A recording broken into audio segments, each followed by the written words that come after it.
Hi friends, this is Nagababu. Welcome to my channel. ఈ రోజు వీడియోలో పురుషుల్లో బట్టతల వస్తుంది కానీ స్త్రీలలో ఎందుకు రాదో తెలుసా? మగవారిని వేధించే సమస్యలో అతిపెద్ద సమస్య బట్టతల ఏర్పడటం. అతి చిన్న వయసు కలిగిన వారిలో ఈ సమస్య ఎక్కువగా పట్టి పీడిస్తుంది. అధిక మొత్తంలో జుట్టు ఊడిపోవటం వల్ల జుట్టు పెరగడం కోసం ఎక్కువ శ్రద్ధను అబ్బాయిలే చూపిస్తున్నారు. కొన్నిసార్లు అయితే బట్టతల కేవలం మగవారికి ఎందుకు వస్తుందరా భగవంతుడా అనే ఆడవాళ్ళకి ఎందుకు రాదురా అనే అనుమానం కూడా వారిలో కలుగుతుంది. కానీ బట్టతల ఎక్కువగా మగవారిలో ఎందుకు వస్తుంది, మహిళలో ఎందుకు రాదు అనే విషయాల గురించి ఇప్పుడు తెలుసుకుందాం. మగవారిలో లైంగిక హార్మోన్ అయిన టెస్టోస్టిరాన్ హార్మోన్ నుంచి డీహైడ్రోటెస్టోస్టిరాన్ ఎక్కువగా ఉత్పత్తి కావడం ఇందుకు కారణమని చెప్పవచ్చు.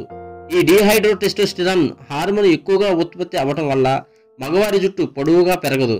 జుట్టు పొడవుగా పెరగకపోవటం వల్ల వారిలో జుట్టు రాలే సమస్య అధికంగా ఉంటుంది. అంతేకాకుండా పని ఒత్తిడి, మానసిక ఆందోళనలు, వాతావరణంలో ఏర్పడే కాలుష్యం వల్ల కూడా అధికంగా జుట్టు రాలి బట్టతల ఏర్పడే ప్రమాదం ఎక్కువగా ఉంటుంది.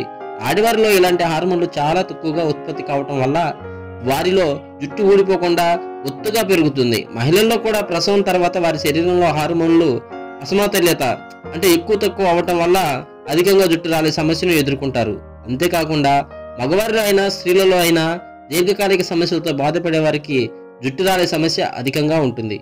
అలాగే మన శరీరంలో ఐరన్, జింకు వంటి పోషక లోపం వల్ల అధికంగా జుట్టు రాలే సమస్య ఉంటుంది. మరికొందరిలో బట్టతల ఏర్పడడం అనేది జన్యుపరమైన లోపాల వల్ల ఇలాంటి సమస్యలు ఏర్పడుతూ ఉంటాయి. అయితే పురుషులలో ముందు భాగం నుంచి ఈ జుట్టు ఊడిపోవడం వల్ల పైన పలసపడి బట్టతల ఏర్పడడం అనేది సర్వసాధారణమైనదని చెప్పవచ్చు. సో ఇది ఫ్రెండ్స్ ఈ రోజు వీడియో. ఈ వీడియో మీకు నచ్చితే లైక్ చేయండి, షేర్ చేయండి.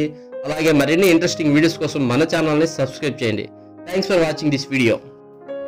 అంతేకాకుండా ఇంకా మీరు ఎన్నో ఇంట్రెస్టింగ్ విషయాల గురించి తెలుసుకోవాలనుకొని తెలుసుకోకుండా ఉన్నటువంటి విషయాల గురించి కింద కామెంట్ బాక్స్లో కామెంట్ చేయండి.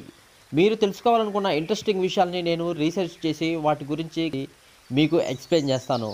అలాగే మన ఛానల్లో మీకు ఎలాంటి కంటెంట్ కావాలో కింద కామెంట్ బాక్స్లో కామెంట్ చేయండి. Thanks for watching this video and advanced happy new year.